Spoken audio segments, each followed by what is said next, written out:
आपके साथ मैं हूं अंजना ओम कश्यप। सेक्युलरिज्म, धर्मनिरपेक्षता, इसी शब्द के इर्द गिर्द पूरी बहस इस देश में हर दूसरे दिन छिड़ी रहती है जब से देश में नई सरकार बनी है। आखिर मंशा क्या है? इसी के साथ ये सवाल भी कि क्या विदेश में मोदी का सेक्युलरिज्म पर कटाक्ष सही है? जी हां, यही होगा पहला सवाल आज जब हम बहस की शुरुआत करेंगे, क्योंकि आयरलैंड जाने के बाद प्रधानमंत्री ने जब संस्कृत के श्लोक पढ़े जाने पर यह कटाक्ष किया कि हिंदुस्तान में अगर ऐसा होता तो सेक्युलरिज्म को मानने वाले बवाल कर देते। अपने आप में क्या ये कटाक्ष सही है? सवाल नंबर 2, विपक्षी दलों पर विदेशी जमीन से निशाना साधना क्या सही है? क्या संस्कृत बनाम सेक्युलरिज्म का सवाल उठाना जायज है? भारत में सेक्युलरिज्म क्या वोट लेने का चुनावी हथियार बन गया है? सेक्युलरवाद के नाम पर भारतीय संस्कृति का विरोध होता है क्या? ये तमाम वो मुद्दे हैं जिस पर हम करेंगे बहस, लेकिन उससे पहले आइए आपको जरा सुना देते हैं क्या कहा गया है, क्योंकि प्रधानमंत्री मोदी ने एक बार नहीं, दो बार नहीं, कई बार विदेश में रहते हुए भारत की संस्कृति, भारत में जो संस्कृत का इस्तेमाल है, जो सेक्युलरवाद है, उस पर कटाक्ष किया है। सुनिए क्या है वो संस्कृत श्लोक। बीते दिन आयरलैंड में यही सुनाया गया था जिस पर फिर प्रधानमंत्री ने कटाक्ष किया था। सभी हमारे साथ मेहमान जुड़ गए हैं, एक बार परिचय आपका करा देते हैं, फिर आपको सुनाएंगे संस्कृत का वो श्लोक और बहस की शुरुआत करेंगे। संबित पात्रा हमारे साथ भारतीय जनता पार्टी के प्रवक्ता जुड़ रहे हैं, हमारे साथ संजय झा कांग्रेस पार्टी की तरफ से होंगे, राकेश सिन्हा जी संघ विचारक हमारे साथ हैं, असदुद्दीन ओवैसी साहब जो कि AIM-MIM के मुखिया है वो हमारे साथ जुड़ गए हैं, हमारे साथ अली अनवर जी भी JDU के सांसद जुड़ गए हैं, वारिस पठान साहब भी AIM-MIM के हमारे साथ हैं, क्योंकि 6:30 के बाद ओवैसी साहब हमारे साथ नहीं रहेंगे। इसी संस्कृत के श्लोक के बाद प्रधानमंत्री का वो रिमार्क आया, कह लीजिए कटाक्ष कह लीजिए, कुछ लोग तंज कह सकते हैं, जिसमें उन्होंने कहा यही हिंदुस्तान में होता तो फिर सेक्युलरिज्म वाले बवाल कर देते। सभी खास मेहमान हमारे साथ जुड़े हुए हैं। संबित पात्रा जी, सही है विदेश में जाकर सेक्युलरिज्म पर कटाक्ष करना, संस्कृत के श्लोक पर यूं कटाक्ष करना प्रधानमंत्री का? देखिए अंजना जी, मैंने वो श्लोक अभी सुना। पहले तो मैं इन नन्हे नन्हे बच्चों को प्रणाम करता हूं। देखिए बहुत छोटे छोटे बच्चे हैं, दूसरे देशों के बच्चे हैं, और कितनी शालीनता के साथ, कितनी शुद्धता के साथ इन्होंने संस्कृत में श्लोक गाया, ये सुन के तो मैं भी गदगद हो गया हूं। और प्रधानमंत्री जी जो हिंदुस्तान के प्रधानमंत्री के रूप में वहां खड़े थे, तो सोचिए उनके मन में क्या गुजर रहा होगा। और आज हिंदुस्तान की परिस्थिति यह है कि अगर हिंदुस्तान में इस प्रकार से हम संस्कृत का श्लोक किसी कार्यक्रम में गाएंगे तो ओवैसी साहब बैठे हैं, तुरंत खतरे में पड़ जाएगा सेक्युलरिज्म, और शाम को हम सब डिबेट में जाके बचाना पड़ेगा कि जल्दी दुकान खोलो और सेक्युलरिज्म को बचाओ, वरना शाम को सेक्युलरिज्म खत्म होने वाला है।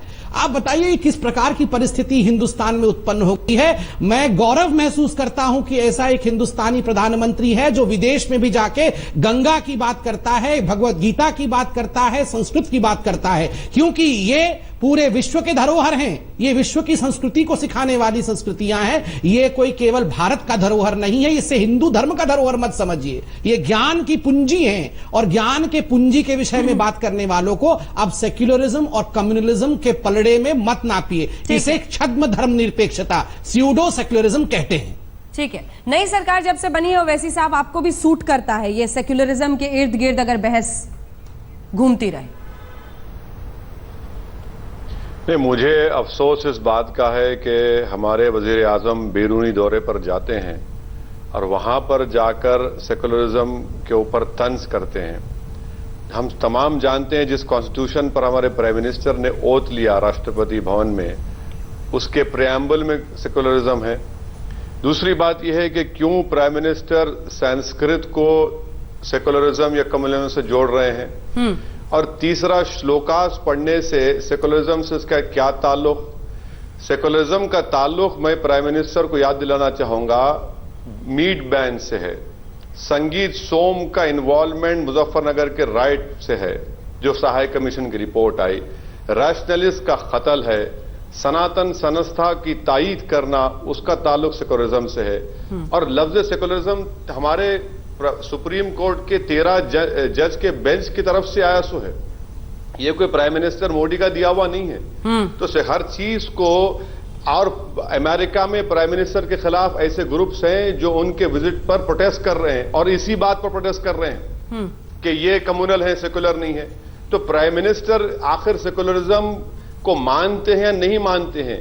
और श्लोकास का ताल्लुक सेकुलरिज्म से या संस्कृत का नहीं। यकीनन संस्कृत हमारे मुल्क की तहजीब है, बहुत बड़ा तारीखी विरसा है। कई बुद्धिस्ट लिटरेचर जो है वो संस्कृत में है। और हाइडेलबर्ग जर्मनी में तो हिंदुस्तान ज्यादा संस्कृत में पढ़ाई जा रही है। हार्वर्ड में स्कॉलर्स जो संस्कृत पढ़ा रहे हैं वो जर्मन है।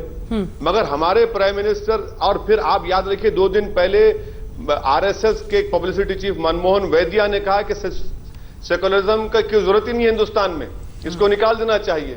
तो अगर आप इस कंटेक्स्ट में देखेंगे तो यकीनन प्राइम मिनिस्टर कॉन्स्टिट्यूशनल अपनी ड्यूटी को भूलकर एक आरएसएस की स्वयंसेवक की तरह बात कर रहे हैं। हाँ। मुझे अफसोस के साथ कहना पड़ रहा है कि वो फॉरेन टूर पर है, मगर मुझे उनको क्रिटिसाइज करना पड़ रहा है उनके इस बयान पर। ठीक है, सवाल 1A राकेश सिन्हा जी, सेक्युलरिज्म और संस्कृत को कैसे जोड़ दिया एक ही सुर में प्रधानमंत्री ने? सवाल ए का बी पार्ट ये कि जिस सेक्युलरिज्म में, सेक्युलर डेमोक्रेटिक रिपब्लिक हम हैं ना, रहेंगे ना, तो उसमें सेक्युलर को हटा देने की बात क्या है? इसका अर्थ क्या है? देखिए, पहले तो मैं ओवैसी साहब को पूछ दूं कि उनका एक दैनिक इत्तेहाद अखबार है, आज बहुत लंबा चौड़ा भाषण दिया, बहुत अच्छी बात उन्होंने कहा, लेकिन दैनिक इत्तेहाद ने 18 सितंबर को क्या लिखा जाए दर्शकों को बता दीजिए। ऐसा नहीं कि दुनिया में उर्दू का अनुवाद नहीं होता है। दैनिक इत्तेहाद ने 18 सितंबर को इसी महीने में क्या लिखा है? उसमें लिखा हुआ है कि हैदराबाद के इंटीग्रेशन को हम नहीं मानते हैं। ये आपका मुखपत्र है और आप यहाँ पर सेकुलरिज्म पर, देश की इंटीग्रिटी पर भाषण दे रहे हैं। वो लिखते कुछ हैं, बोलते कुछ हैं। दूसरी बात में आता हूँ, देखिए, जब एचआरडी मिनिस्ट्री ने संस्कृत को केंद्रीय विद्यालय में पढ़ाने की बात कही तो इस देश में हंगामा मचा। वो इसलिए नहीं कहा था कि जर्मनी को हटाया जा रहा था, जर्मन भाषा को हटाया जाता है, इसलिए कहा था कि भारत सरकार ने जो एक कानून किया था, जो शिक्षा नीति लाई थी, शिक्षा नीति में संस्कृत को पढ़ाना था, उसको हटाकर नैतिकता और कानून के भीतर से एक खोल बनाकर और जर्मन को पढ़ाया जाने लगा। और जर्मनी में 14 विश्वविद्यालयों में इस साल संस्कृत की पढ़ाई शुरू हुई है।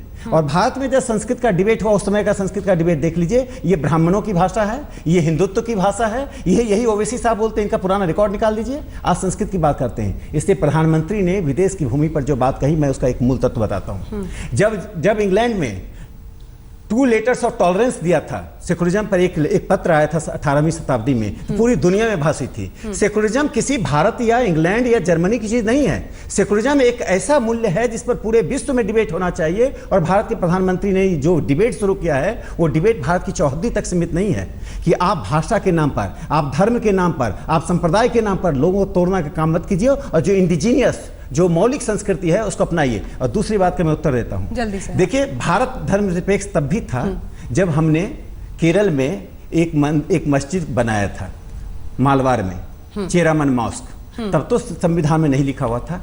मुस्लिम लोग आते थे, ट्रेडर्स, उनके लिए मस्जिद नहीं थी। हिंदू राजा ने एक मस्जिद बना दिया मालवार में, दुनिया का दूसरा सबसे पुराना मस्जिद है। तो कहने का तात्पर्य, भारत संविधान के कारण से सेकुलर नहीं है। भारत हिंदू समाज की प्रकृति के कारण, वृत्ति के कारण, परंपरा के कारण और विरासत के कारण सेकुलर है। उस सेकुलरिज्म को बचाना है तो हिंदू विरासत को बचा कर रखना पड़ेगा, नहीं तो ओवैसी साहब जैसे लोग हिंदू विरासत को समाप्त कर देना चाहते हैं। जैसे हैदराबाद में 18 सितंबर को उन्होंने लिखा कि हम इसको नहीं मानते, मुक्ति दिवस नहीं मानते हैं, हैदराबाद के इंटीग्रेशन को नहीं मानते। ओवैसी साहब, जल्दी से अगर आप रिस्पॉन्ड करें, फिर मैं जाऊंगी अली अनवर साहब के पास। नहीं, अब ये आरएसएस की सोच है। ये कौन कौन से उर्दू अखबार की बात करते हैं? दैनिक इत्तेहाद आपका अखबार है साहब, आप किसकी बात कर रहे हैं? आप किसको बरगला रहे हैं? आप आज तक चैनल पे बैठे हुए हैं, ये राष्ट्रीय चैनल है, ये हैदराबाद का चैनल नहीं है जहां बरगला रहे हैं। दैनिक इत्तेहाद में 18 सितंबर को आपके अखबार में क्या लिखा? आपका मुखपत्र है। जवाब सुन लेते हैं। अरे मेरे भाई, सुन लो, इतना बड़बड़ा रहे क्यों हो? सब्र रखो, मेरा अखबार है ही नहीं, मेरा ताल्लुक ही नहीं है उस अखबार से। लीजिए, आप बोले जा रहे हैं आज तक ना आपका है ना मेरा है, वो इंडिया टुडे ग्रुप का है। सुन लीजिए, वो आपका भी माउथ पीस नहीं है ना मेरा माउथ पीस है। सवाल ये पैदा होता है कि क्या मुल्क के वजीर आजम को फॉरेन टूर पर जाकर इस तरह का बयान देना कितनी अच्छी जेब देता उनको। आप यूनाइटेड नेशंस के सिक्योरिटी काउंसिल के मेंबर बनना चाह रहे, हिंदुस्तान बनना चाहिए, मगर आप सेकुलरिज्म का मजाक उड़ा रहे हैं। आप बताइए कि आयरलैंड में बैठकर हिंदुस्तान की जो अंजना जी, ये जवाब नहीं दे रहे हैं। मैं पूछ रहा हूं, दैनिक इत्तेहाद को डिसऑन करते हैं क्या? ये कर रहे हैं 18 सितंबर को।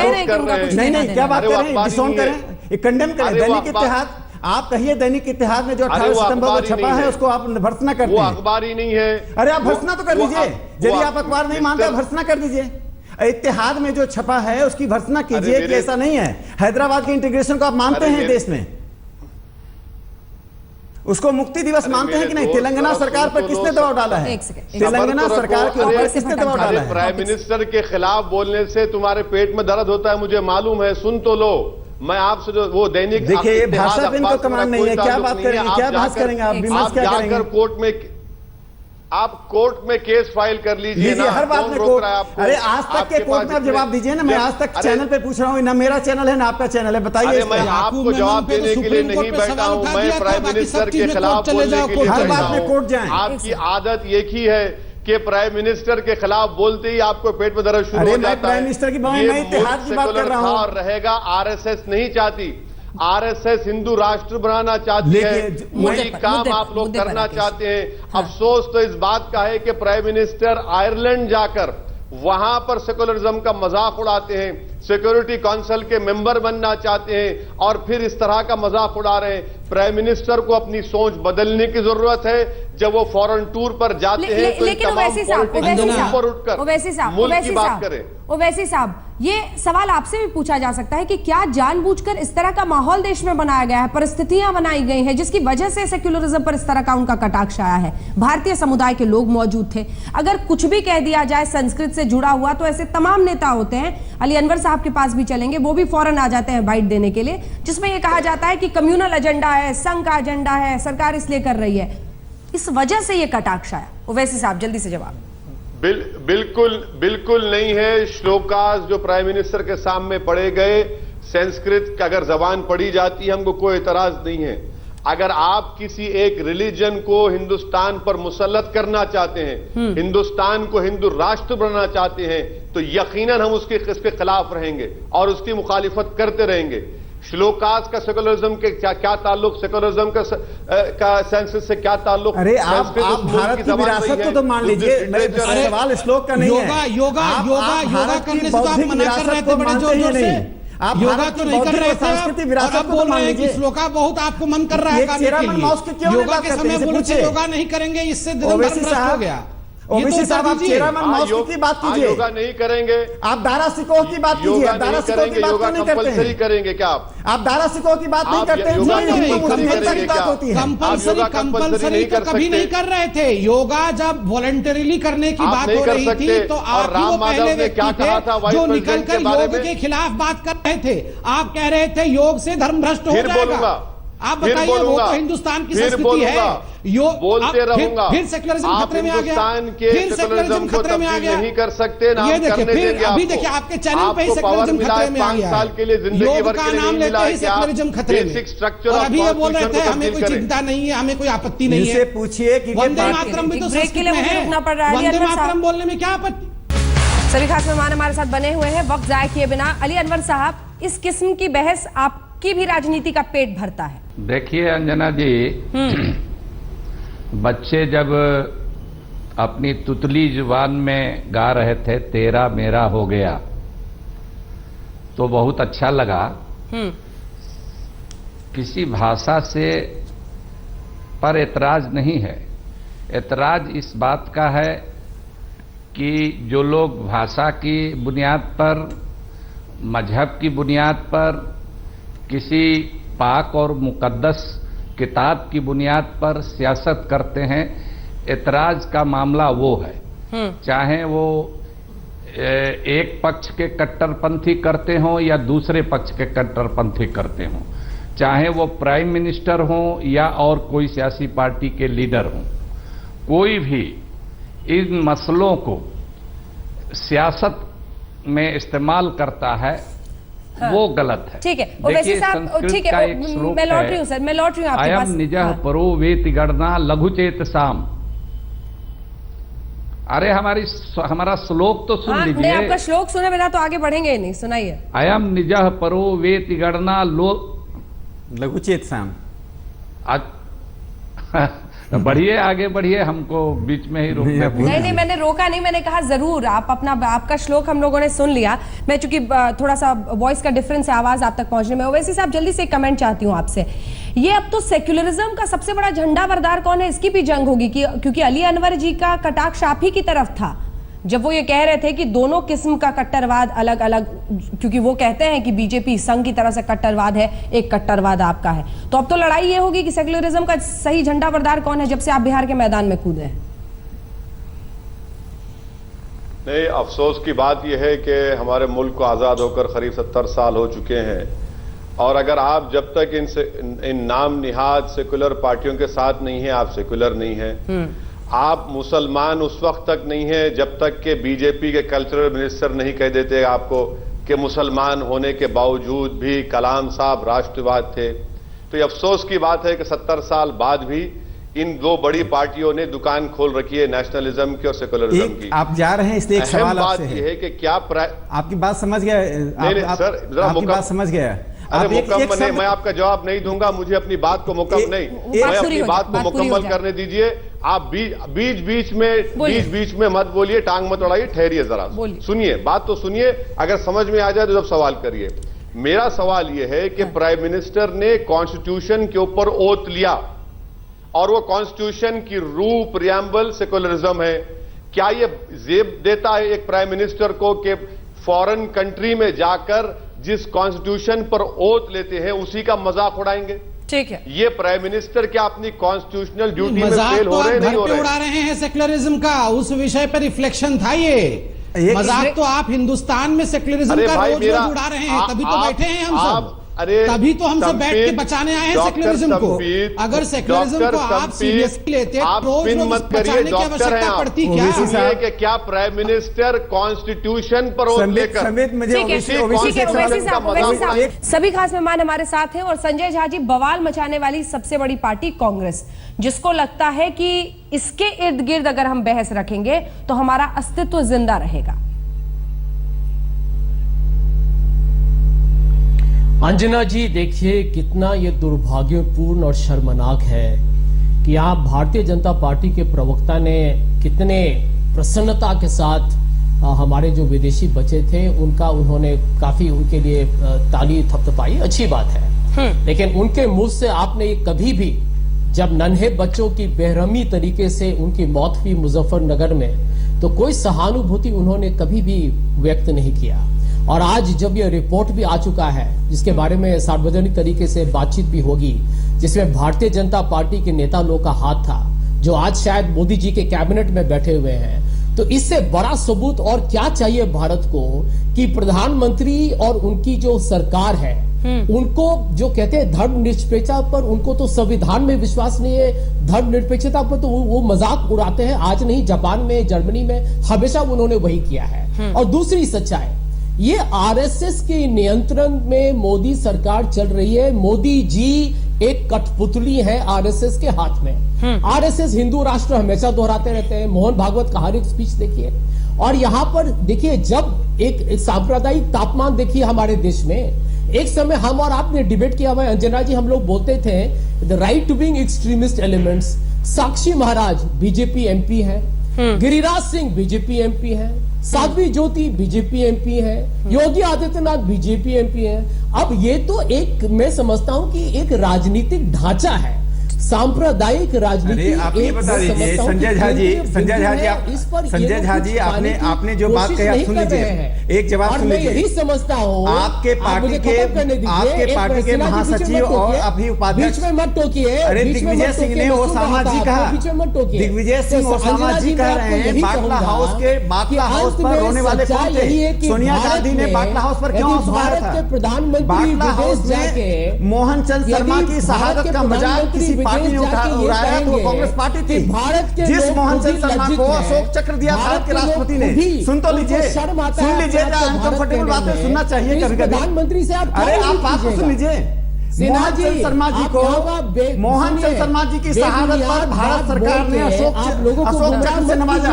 उस मोहन चंद शर्मा की शहादत का किसने मजाक उड़ाया? सोनिया गांधी आंसू आ रही थी, किसके लिए? ठीक है, संबित पात्रा जी जवाब दीजिए। क्या दिल्ली राजधानी है या नागपुर राजधानी है भारत देश का? संबित जी जल्दी से जवाब दीजिए। कम से कम इटली तो नहीं है। अरे वो दिल्ली है, नागपुर है, वो तो हम घर में डिस्कस करेंगे। इटली तो नहीं है ना, ये तो आप जानते ही हैं अच्छी तरह से। आपका तो सब कुछ इटली में हो रहा है। कहां गए हैं साहबजादे वो पता भी नहीं है। झूठ झूठ बता रहे हैं यहाँ पर, इतना कुछ पाठ पात्रा कर जी, दिया। आपका देखिए दिमागी इस संतुलन क्या खत्म हो रुकिए चुका रुकिए, है। आप बोल रहे थे हम बीच में नहीं बोल रहे थे, अब सुनिए थोड़ा, आप थोड़ा बौखला आप थोड़ा गए सा- हैं, ठंडे दिमाग से हाँ, सोचिए। वो कौन बौखला गया है वो दिख रहा है, अब शांत हो बर्फ जाइए। खाइए, ठंडा दिमाग से बात कीजिए। हाँ, हाँ, वो अरे डाले- आप वो डॉक्टर बर्फ हैं, पे किस कांग्रेस आपका लेटी हुई है, दिमागी वही संतुलन लेटी थोड़ा रहेगी। बिगड़ा सुनिए, हुआ है सुनिए। 3-4 दिन से। प्लीज संभल थोड़ा जाइए, सा डिसेंट टॉक संभल जाइए, अपना बकवास और बेतुका और बेहुदा बात बंद कीजिए। अब आपको हम चुनौती शांत हो देंगे, जाइए। अब आपकी ये जुमला बातों को चुनौती हम दीजिए। टीवी चैनल पर चुनौती देंगे। चुनौती दीजिए, और आप चुनौती जिस दीजिए, तरीके से ढूंढ के तो हमको लाइए बीच में पहले, टोकते हैं, चुनौती देने वाले हम भी को। आपको बीच में अरे ढूंढ के टोकेंगे, लाइए समझ पहले, जाइए। अपने सेक्युलर चुनौती देने वाले को ढूंढ के लाइए, बाद में कहिएगा, शांत हो मुद्दों की जाइए। बात कीजिए। अरे शांत हो जाइए, जुमला आप बात अपने पात्रा आप को जी expose बंद तो मत कीजिए। करिए। डॉक्टर हैं, अरे खूब दवाई भगवान खाइए। सहना एक सेकंड, भवतु एक सेकंड। सहना भुनक्तु कीजिए। सह वीर्यम अब करवा मुद्दों की वही, बात इनको कीजिए। शांति कराइए। ओम शांति शांति शांति। आप पहले संबित कांग्रेस पात्रा जाके जी, शांति कराइए, संबित उसके पात्रा बाद ही जी, आगे कुछ हो सकता है। संबित पात्रा जी, एक सेकंड, शांत हो जाइए। एक सेकंड। संबित पात्रा जी, सेक्युलर अब आपके लिए मजाक का एक शब्द है। मैं बताता हूँ सेक्युलर, मेरे मजाक सवाल का शब्द जवाब किसने दीजिए। बनाया? मैं आपको उत्तर दे रहा हूँ। सेक्युलर आपके मैं लिए आपको उत्तर दे मजाक रहा का हूँ, शब्द अंजना है। जी। सेक्युलरिज्म किसके लिए मजाक का शब्द है मैं बताता हूं। आप देखिए अंजना जी, आप भी मानेंगी 1940 में जब वंदे मातरम हिंदू और मुस्लिम मिलके गाते थे और वंदे मातरम के दम पे हमने अंग्रेजों को देश से भगा दिया, उस समय कोई मुसलमान भी आपत्ति नहीं करता था कि वंदे मातरम गाना है नहीं गाना है। अब देश की यह हालत है कि नीतीश कुमार जैसे नेताओं ने, ओवैसी जैसे नेताओं ने, संजय झा जैसे लोगों ने और उनकी पार्टी ने देश को यहां तक बांट दिया है कि वंदे मातरम गाने से लोग अब कतराने लगे हैं, क्योंकि इन लोगों ने जहर भरा है उनके आंखों में, इन लोगों ने जहर भरा है उनके मन में। सेक्युलरिज्म के साथ मजाक की, ये पहले इनको शांति कराइए, पहले इनको शांति कराइए। आप संस्कृत का श्लोक सुनाइए संजय जी को। संजय जी आइए, आप आइए, आपको हम संस्कृत का श्लोक सुनाएंगे, तभी जाके आपकी शुद्धिकरण हो पाएगी। इस तरह क्यों बोल रहे हैं? शांत हो जाइए, शांत हो जाइए संजय जी, मैं आपके बीच में नहीं बोल रहा था। भारत की आजादी के लिए शांत हो जाइए बताइए प्लीज। चलिए अब अन्य लोग भी रिस्पॉन्ड करना। संबित जी अपनी बात को समाप्त कीजिए 2 लाइन में, फिर अन्य मेहमानों के पास जाऊंगी। क्या किया आपने? देखिए, सेक्युलरिज्म का मजाक तब उड़ता है जब ये लोग कहते हैं कि भारत माता डायन है। सेक्युलरिज्म का मजाक तब उड़ता है जब रोज शाम को हमें आके सेक्युलरिज्म को बचाना पड़ता है, ये जानते हुए कि सदियों से भारतवर्ष ही एक ऐसी भूमि है जिसने सबको स्थान दिया है, सबको प्यार दिया है, सबको साथ में लेके चला है। संभवद्दम संगच्छद्धम संभो मना, यहां एक सुर में हमने बोला है, एक हाथ से हमने काम किया है, एक ही होके एक पैर से हमने अपने मंजिल के फासले को तय किया है। इस संस्कृति ने सिखाया है ये। इसलिए सेक्युलरिज्म का मजाक जो लोग बना रहे हैं उनको समझाइए कि रोज रोज ये जो सेक्युलरिज्म पे पाठ हमें समझा रहे हैं वो अपने ही घर को समझाए। पहले आप सोनिया जी को समझाएं सेक्युलरिज्म क्या हो। वारिस पठान जी, हमें बताइएगा प्रधानमंत्री सबसे आगे हैं। वारिस पठान जी, आपके प्रधानमंत्री विदेश में जाके भारत का एक सेकंड पठान साहब, आप थोड़ा सा गायत्री मंत्र सीख लीजिए संजय झा जी, कुछ मंगल होगा आपका। पठान साहब। अरे आप अंजना जी, बड़े अफसोस के साथ मुझे कहना पड़ रहा है कि आज 60 साल हो गए और हम लोगों को ये दिखाना पड़ रहा है कि हम सेक्युलरिज्म है, नेशनलिज्म। यहाँ पर हमको बीजेपी के कैबिनेट मंत्री से सर्टिफिकेट लेना पड़ रहा है कि हम नेशनलिस्ट है, और एक तरफ कांग्रेस के पास से हमको सर्टिफिकेट लेना पड़ रहा है कि हम सेक्युलरिस्ट है। ये क्या हो रहा है इतने वर्षों के अंदर? आप एक मुसलमान आदमी की तौहीन नहीं की है कांग्रेस वालों ने। उनके प्रवक्ता जहाँ साहब बैठे, मैं उनको कहना चाहता हूँ, आपने जनाब असदुद्दीन ओवैसी साहब का जो टोपी और दाढ़ी में फोटो लगाया मोहन भागवत के साथ, आप क्या साबित करना चाहते थे? इससे आपने 17 करोड़ मुसलमानों के दिलों को ठेस पहुंचाई है। 17 करोड़ मुसलमानों की ये इंसल्ट है और आप सेक्युलरिज्म की बात कर रहे हो। आप बात कर रहे हो कि इस तरह से पठान साहब एक सवाल का जवाब दीजिए। देखिए, गाली गलौज तो आपकी भाषा है, एक सवाल का जवाब दीजिए।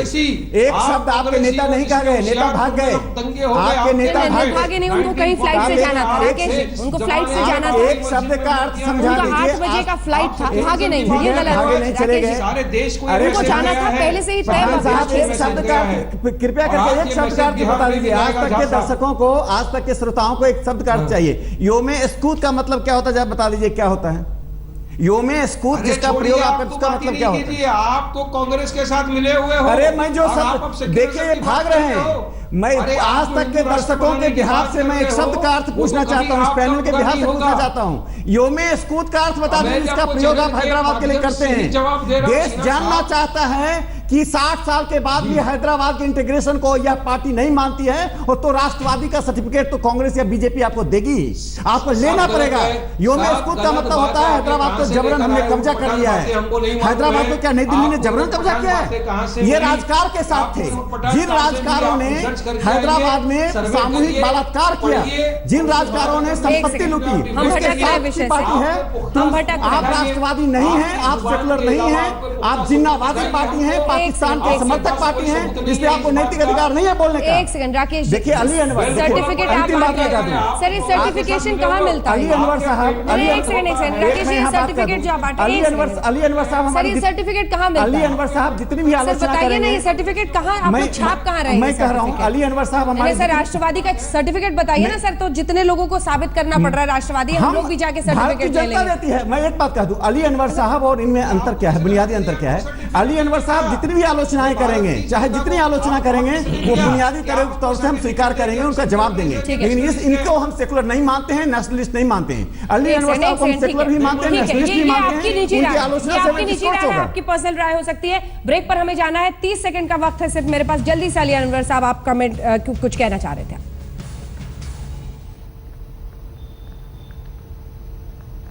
नहीं अंजना जी,